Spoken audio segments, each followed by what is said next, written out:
कुछ बात करवाना था भैया। आप ऐसे करिए।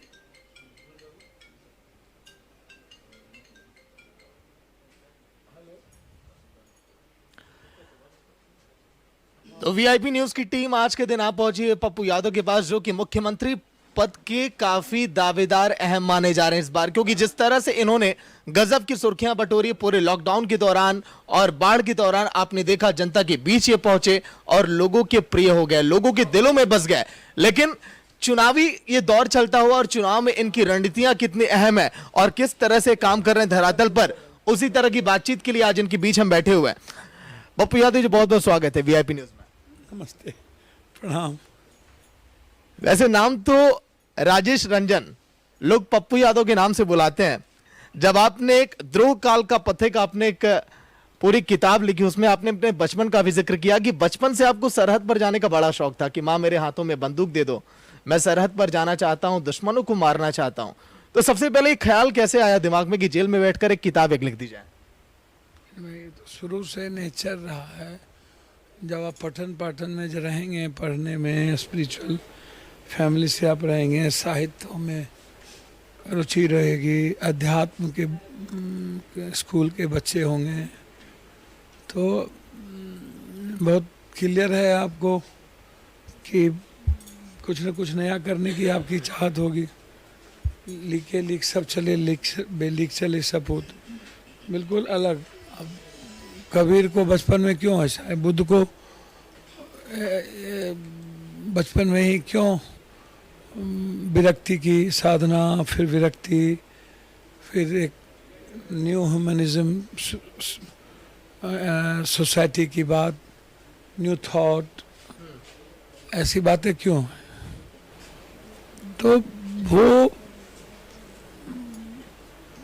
पुनर्जन्म का भी कुछ जीवन के, पारिवारिक जीवन का, सांस्कृतिक आध्यात्मिक जीवन का कुछ रहता है।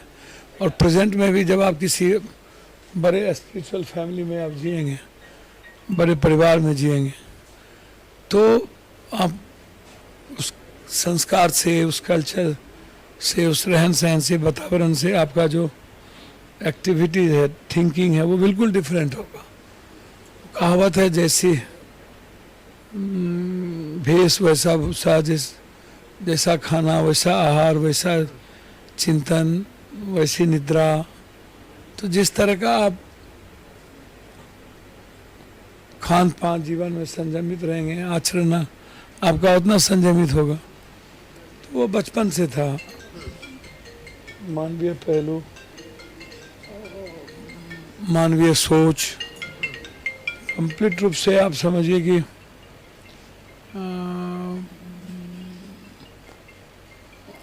नाम कमाने की ख्वाहिश बचपन से ही आपके जहन में थी?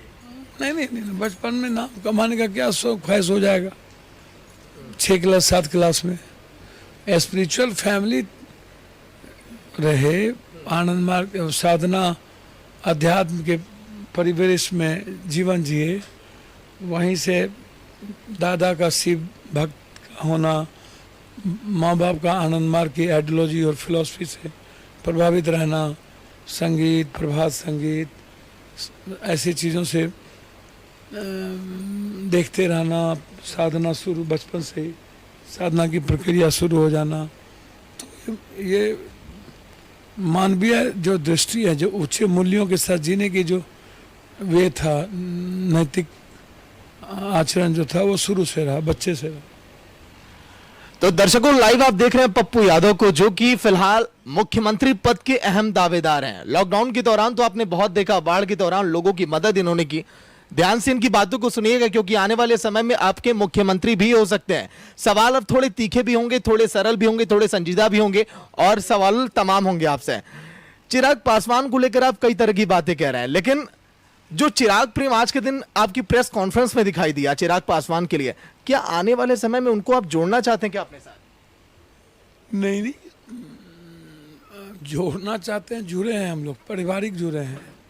सहरसा, खगड़िया घर, रामविलास जी से व्यक्तिगत रिश्ते रहे हैं, पारिवारिक रिश्ते रहे हैं। जोड़ने का क्या बात है? पारिवारिक, सामाजिक रूप से, वैचारिक रूप से हम लोग जुड़े हैं। और रिश्ता राजनीति रिश्ते से बहुत ऊपर उठता है।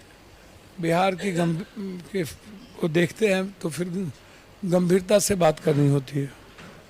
हमको लगता है कि कोई न कोई मजबूत गंभीर रास्ता चुनना चाहिए। उसमें जो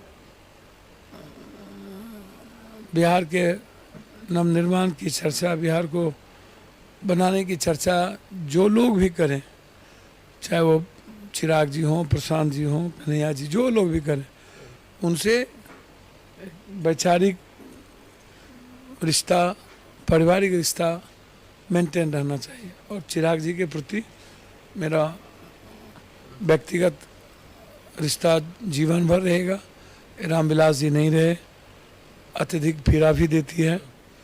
व्यक्तिगत और पारिवारिक रिश्ते में कोई कमी हम नहीं रखें। आपकी जनसभाओं को, आपकी बातों को प्रेस कॉन्फ्रेंस में बड़े ध्यान से हमने सुना। आपको, आपका ये कहना कि 30 साल में जो विकास नहीं हुआ बिहार के अंदर, वो आप 3 सालों में करके दिखा देंगे। ये कैसे संभव है? क्योंकि देखिए, जब तेजस्वी यादव ने जिक्र किया कि 10 लाख नौकरियां हम देंगे, तब तो आप ये पूछने लगे कि उनका रोड मैप क्या होगा, उनकी रणनीति क्या होगी। तो 3 साल में आप कैसे सुधार करेंगे, इस पर भी आपकी रणनीति में जानना चाहूंगा। दुनिया को पता है, बचपन से सेवा आश्रम, दुनिया भारत के लिए कश्मीर से Kanyakumari, kidney, brain tumour, heart का इलाज फ्री। एमएलए 90 में बने, 5 बार एमपी बने, अवार्डेड सांसद, अवार्डेड क्वेश्चन में सांसद।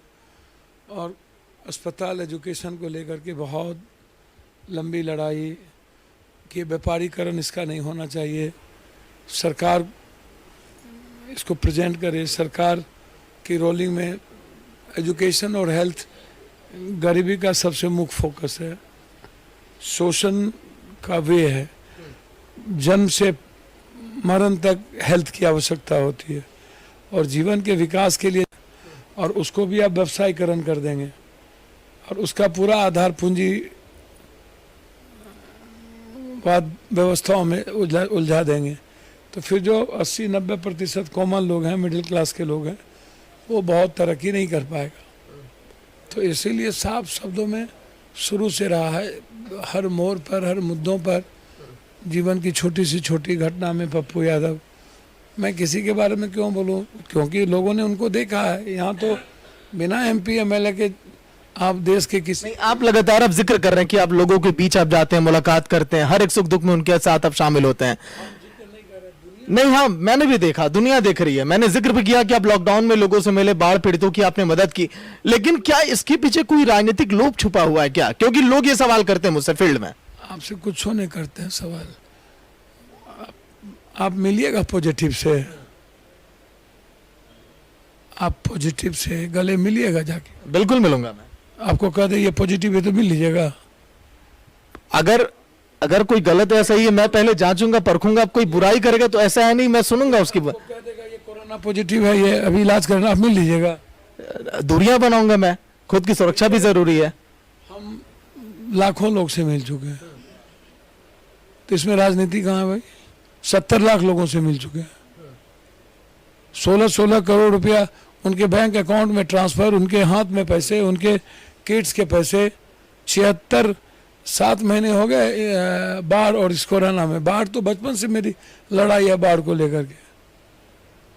बिना एमएलए एमपी के पटना में इन्फेक्शन ले लिए, कोई मर करके पीछे में कुछ राज छुपा रहता है। तो और लोग भी तो, और 800 सांसद हैं, एमएलए हैं, एमपी हैं, मुख्यमंत्री हैं, लोग प्राइम मिनिस्टर हैं, तो क्यों नहीं निकले? पप्पू यादव भी अकेले क्यों निकले?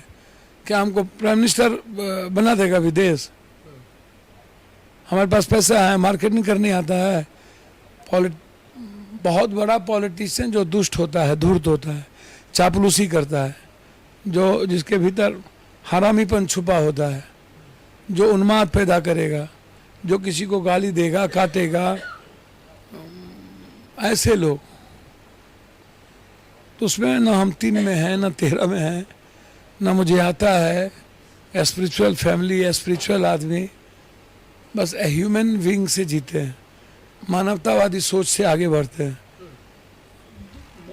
गला लगा करके कोई आदमी चिमकी में, शेल्टर हाउस में यूपीएससी में, एसएससी में, बीपीएससी में 84 से कोई घटना घटे तब, मर्डर होता, डीएड होता, बीएड होता, 30 लाख आईटीआई बच्चों का सवाल होता, वित्त रहित का सवाल होता, मानव बल का सवाल होता, बिहार के इंफ्रास्ट्रक्चर का सवाल होता, डेवलप का सवाल होता, फार्मर्स के आधार पर बंद का सवाल होता। तो जब 365 दिन हम सड़कों पर रहते हैं, 28 साल हो गए, 22 घंटा, 23 घंटा, 24 घंटा में 22 घंटा सोते हैं, 2 घंटा काफ़ी होता है। उस आदमी का राजनीतिक घाटा नाफा, हाफ पैंट जब पहनते थे सारे, 21-22 साल में हम एमएलए बन गए, 91 में एमपी बन गए, 5 बार एमपी। अब ऐसी चीज़ें क्या मतलब, इंसानियत की फ़र्क का तोड़ने की बात बहुत पहले थी। माओवादी से लड़ाई मेरी 84-85 में होता था। भीमनगर बैरेज के चौड़ाकरण पर मेरी गाद कैसे निकाला जाए इसकी लड़ाई शुरू से रही, बाद में वो सदन में डाइवर्ट हो गया। तो नरेंद्र मोदी क्यों नहीं निकले, पप्पू यादव ही क्यों, कोटा से पप्पू यादव ट्रेन क्यों लाए, बच्चों को क्यों लाए, वो मेरी जिम्मेदारी तो थी नहीं। 8,400 करोड़ रुपया खाएंगे नीतीश कुमार। तो चलिए अभी आप इतना ही रखिए, मैं रिक्वेस्ट। मैं एक आखिरी सवाल कि मौजूदा वक्त में जिस तरह से बिहार में हालात है, कैसी सियासी संभावनाएं आपको दिख रही हैं? जनता न तय करती है। हम तो ग्राउंड रियलिटी पर देखिए, ट्वीट का खेल तो खेलते नहीं है 30 साल। नहीं, इसके पहले मैंने आपको सुना था, जब आपने एक इंटरव्यू दी, आपने कहा था जनता कुछ भी नहीं है आज के समय में, जनता नहीं तय करती है कुछ भी, आपने ये बोला था। मार्केटिंग होता है, इमोशनल ब्लैकमेलिंग करता है, ये मैंने कहा। विकास के नाम पर भारत में नहीं मिलता, इमोशंस पर होता है, संवेदना में होता है। राजीव जी टूअर हो गए, आहा, इंदिरा जी शहीद हुई, राजीव टूअर हो गया, राजीव टूअर शहीद हुए तो कांग्रेस टूअर हो गया। कभी पुलवामा का सेंटीमेंट, कब्रिस्तान का, तो शमशान का, तो ईद, तो बकरीद का, डीएनए का, आरक्षण का, बैकवर्ड फॉरवर्ड का, हिंदू मुसलमान का, मंदिर मस्जिद का। तो ये सब चीज़ें पर यूथ रोजगार चाहता है। 14 करोड़ रोजगार चली गई, कोलैप्स कर गया। जीएसटी नोटबंदी से भारत बर्बाद हो गई, -24 इकोनॉमी है, दुनिया में कभी आप सुने नहीं होंगे। एजुकेशन के हालात अच्छे नहीं हैं, बाढ़ बढ़ता चला जा रहा है, अभिशाप हो गया बाढ़ हमारे लिए। इसी तरह मगध का जो इतिहास था वो कोलैप्स कर रहा है, पानी खेत तक नहीं पहुंच रहा है, नहर और कैनाल में पानी नहीं आती है। तो आप बड़े लेवल पर बात करिए ना। बड़े लेवल पर आपके नजरिए से बड़ा लेवल क्या है, मैं ये बस जानना चाहता हूँ, बताइए। आर्थिक आज़ादी, एक ऐसी आज़ादी जो बिना डर और अभाव के लोग जिए, एक ऐसी आज़ादी जहाँ सुरक्षा की भावना हो, जहाँ अस्थिरता ना हो, जहाँ पे एक पारिवारिक माहौल हो, एक ऐसा परिवार, ऐसा व्यक्ति जिसके जीवन में इकोनॉमी का अभाव नहीं हो, विचारों का अभाव नहीं हो, एक व्यापक सर्वधर्म संभाव, वसुधैव कुटुंबकम, सार्वभौमिकता का नैसर्गिक दर्शन, बुद्ध के तरह, शिव के तरह। तो ऐसा सोसाइटी बने ना। चलिए, बहुत बहुत शुक्रिया पप्पू यादव जी बातचीत के लिए वीआईपी न्यूज से। चलिए राज, ट्राइपॉड से कैमरा निकालिए, थोड़ा नजारा भी मैं दिखा दूं, और शशांक और जो मेरे सहयोगी हैं उनको भी मैं बुलाना चाहूंगा। एक बार पार्टी कार्यालय का नजारा दिखा दूं, क्योंकि यहीं से आज के दिन आप प्रेस कॉन्फ्रेंस लाइव आप देख रहे थे टीवी स्क्रीन पर, और पूरा देश आज के दिन देखा वीआईपी न्यूज।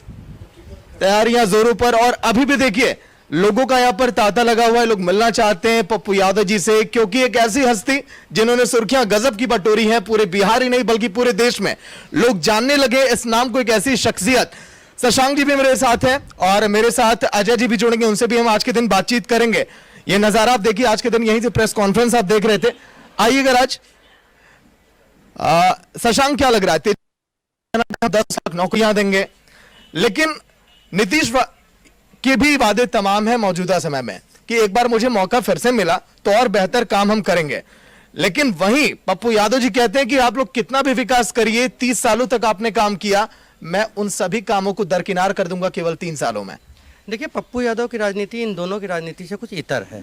बीते कुछ दिनों में अगर देखा जाए तो पप्पू यादव ने ऐसे कई काम किए हैं जो एक जनता के बीच में पेनेट्रेट करने के लिए काफ़ी होता है। जैसे पिछले दिनों मैंने कोसी में काम किया है, मैं सहरसा, मधेपुरा, सुपौल में मैंने काम किया, फ्लड रीजन में मैंने काम किया है।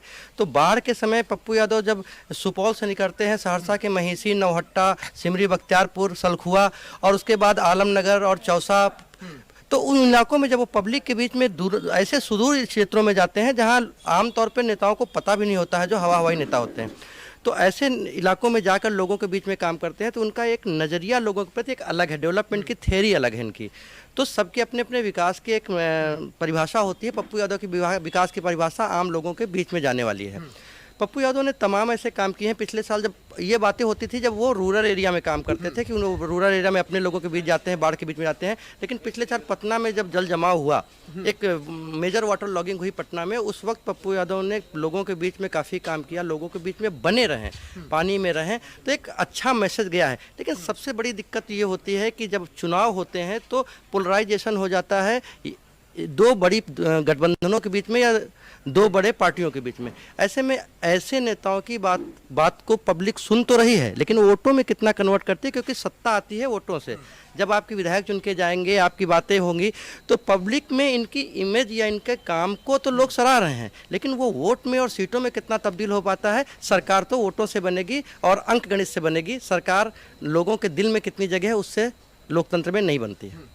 मैंने सियासी माहौल का जिक्र किया था अभी अभी पप्पू यादव जी से भी। देखिए, मौजूदा वक्त में चुनाव है और गर्मियां तो जायज हैं, ऐसे वक्त पे अगर सियासी माहौल अगर गर्म ना हो तो फिर क्या कहना। और वैसे भी बिहार की सियासत ये तो केंद्र है, सभी की नजर इस पर है कि आखिर मुख्यमंत्री बनेगा कौन, क्योंकि 6 बड़े ऐसे चेहरे हैं दिग्गज जो मुख्यमंत्री बन सकते हैं और मुख्यमंत्री पद के दावेदार भी हैं। खुलकर वो मंच पर ये कहते हैं।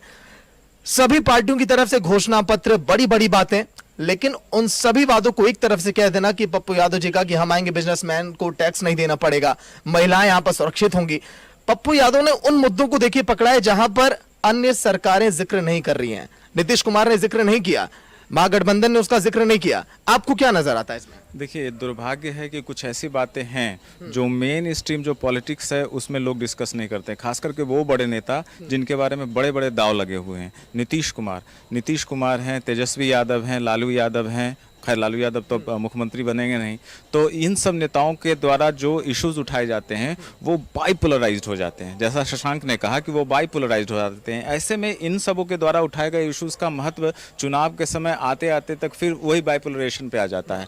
यहाँ अगर मल्टी पार्टी सिस्टम है तो मल्टी जो थ्योरीज हैं उन सबको स्थान मिलना चाहिए। ठीक है, ये 2-4 सीटें जीतेंगे, 10 सीटें जीतेंगे, ये तो वक्त बताएगा, लेकिन सबसे इंपॉर्टेंट होता है क्या ये इंपॉर्टेंट रोल प्ले करेंगे सत्ता में, ये सबसे इंपॉर्टेंट हो जाता है। और सत्ता में इनकी भागीदारी कितनी होगी ये उससे बड़ी बात हो जाती है। और सत्ता में भागीदारी जब तक नहीं होगी, इनके विचारधाराओं का या ये जो चाहते हैं समाज में बदलाव के लिए, वो क्या होगा। मैंने देखा है खुद अपनी आंखों से, जब ये ट्रैक्टर पे राजेंद्र नगर स्टेशन के पास जो ओवरब्रिज था, मैंने वहाँ पे सुशील मोदी को भी देखा है हाफ पैंट में अपनी पत्नी के साथ और लगेज लेकर के। मैंने उनको भी देखा है, अपनी आंखों से देखा है, सामने कवरेज कर रहे थे, इतने कमर तक पानी हुआ करता था, सड़ांध होता था। और ये गंगा का पानी नहीं था, बाढ़ का पानी नहीं था, बल्कि जमे हुए पानी, जो बारिश की वजह से नालियों की सफाई अच्छी नहीं हुई थी तो वो पानी जम गया था। और ये व्यक्ति खुद घूम घूम करके ये चीज़ें कर रहा था। तो जाहिर सी बात है ये लोकल मुद्दे हैं, ये राष्ट्रवाद के मुद्दे से थोड़े से अलग हैं, क्योंकि जहाँ हम रहते हैं वहाँ पे क्या झेलते हैं ये इंपॉर्टेंट होता है। और वहाँ मैंने देखा इनको सड़क पे घूमते हुए, तो मुझे बड़ा आश्चर्य हुआ था। उस समय सोचा था कि क्या इनका कोई कैंडिडेट भविष्य में यहाँ विधानसभा चुनाव के लिए खड़ा होता है तो क्या जीत पाएगा। मैंने बहुत ही ईमानदारी से चीज़ को खोजा, मुझे लगा कि शायद नहीं। क्यों नहीं भाई, जैसे ये चुनाव आएगा, पप्पू यादव जी को भी पता है, जैसे चुनाव आएगा लोग ये जो बाइपोलराइजेशन है उसमें इश्यूज हो जाएंगे कास्टिज्म की। लोग ये समझेंगे पप्पू यादव तो अकेले सरकार बना नहीं सकते, तो इनकी पार्टी के विधायक को हम वोट, जो प्रत्याशी हैं उनको विधायक क्यों बनाएं। तो ऐसी कई ऐसी बातें आती हैं जहाँ से फिर वही होने वाला है। इनके किए कराए का कितना फल जनता देगी। हो सकता है 5,000 10,000 वोट इनके जो प्रत्याशी उनको मिल जाए, लेकिन इनके इश्यूज जो है वहाँ पे पहुँचेंगे विधानसभा में, थोड़ा संदेह हो जाता है। डर इसी बात का होता है कि ऐसे विचारों को जगह मिल पाएगा या नहीं, संदेह होता है। आज कैमरे से हटकर जब हम और आप मिठाई खा रहे थे, आपने कहा चलो सागर बिहार की प्रसिद्ध मिठाई खाते हैं, तो आपने चर्चा किया, हमने भी उस पर जिक्र किया कि चिराग प्रेम बहुत आजकल दिखाई दे रहा है सभी नेताओं में। तेजस्वी यादव कहते हैं कि अगर मैं जीत गया तो चिराग से हाथ मिला लूंगा। आज के दिन प्रेस कॉन्फ्रेंस हमने देखी पप्पू यादव जी की, उसमें भी जिक्र किया गया। चिराग पासवान क्या लग रहा है, मोहरा बने हुए क्या इस वक्त? देखिए अभी तक तो यही लग रहा है। कई लोग ये बोल रहे हैं कि चिराग पासवान जो है बीजेपी की ही बी टीम है। बी टीम कहने का मतलब है कि बीजेपी ने ये पूरा ये प्लान करके रखा हुआ है कि किसी तरह से नीतीश जो है बड़े भाई से छोटे भाई की भूमिका में आ जाए, ताकि कल जो है बीजेपी जो है वो बड़े भाई की भूमिका में हो और तब ये बोले कि मुख्यमंत्री तो मेरा होगा। लेकिन प्रश्न ये उठता है कि अगर ये मेजोरिटी एक तरफा हो जाती है, या तो महागठबंधन को पूरा का पूरा जनता दे देती है कि आप सरकार बना लो, तो जाहिर सी बात है तेजस्वी यादव उसके मुख्यमंत्री होंगे। लेकिन दूसरे पलट देखिए, दूसरा ऑप्शन बता रहे हैं, जब हो सकता है एनडीए को पूरा गठबंधन सीटें मिल जाएं और जदयू की सीटें कम हो जाएं, तो असली खेल वहाँ से शुरू होगा, जिसके बारे में जनता डिस्कस कर रही है। और मुझे लगता है कि यहाँ के अभी जो सूबे के मुख्यमंत्री हैं नीतीश कुमार, उनको ये बातें पता हैं, इवन पप्पू यादव को भी पता है कि ये चीज़ें क्या होंगी। तो जाहिर सी बात है, आपने देखा होगा उपेंद्र कुशवाहा ने भी एकाएक चिराग प्रेम शो किया, तेजस्वी यादव ने भी कहा, और अगर कल ये कहते हैं तो कोई बड़ी बात नहीं हो, क्योंकि मुहरे सबको ही अपने, ये एक रण क्षेत्र है, तभी हम लोगों ने अपने प्रोग्राम का नाम रणभूमि रखा। और सत्ता के इस रणभूमि में, सत्ता के लिए जो रणभूमि सजी हुई है, उसमें हर का एक अपना अपना प्यादा है, हर के को शहमात देने के लिए अलग अलग ढंग से चाले चले जा रही हैं। तो जाहिर सी बात है चिराग प्रेम उसी रणभूमि के अंदर जो बिछाए गए हैं उन्हीं का हिस्सा है। कुंदन जी भी जुड़ गए, देखिए पटना स्टूडियो से। कुंदन जी, आपने सुना किस तरह से हमने बातचीत की, पप्पू यादव जी का यही कहना कि मौजूदा वक्त में जो हालात बिहार में है उससे थोड़ा हटके हम काम करने वाले हैं, अन्य पार्टियों से हटकर मेरे वादे हैं, मेरी बातें हैं, इसीलिए जनता मुझे पसंद करेगी और इसीलिए शायद मैं सत्ता में इस बार बिहार के आऊं। कुंदन जी,